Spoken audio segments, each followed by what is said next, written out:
How to use iPhone as a compass. To get started, first of all go ahead and open up the Settings application on your phone. Once you're here, scroll down and go to Privacy and Security.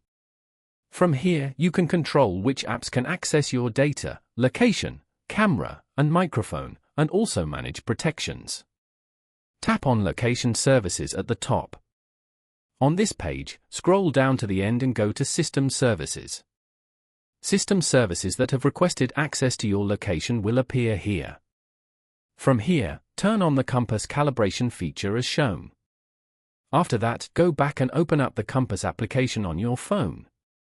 To check your current elevation in a compass application, find the elevation information displayed at the bottom of the screen below the compass dial.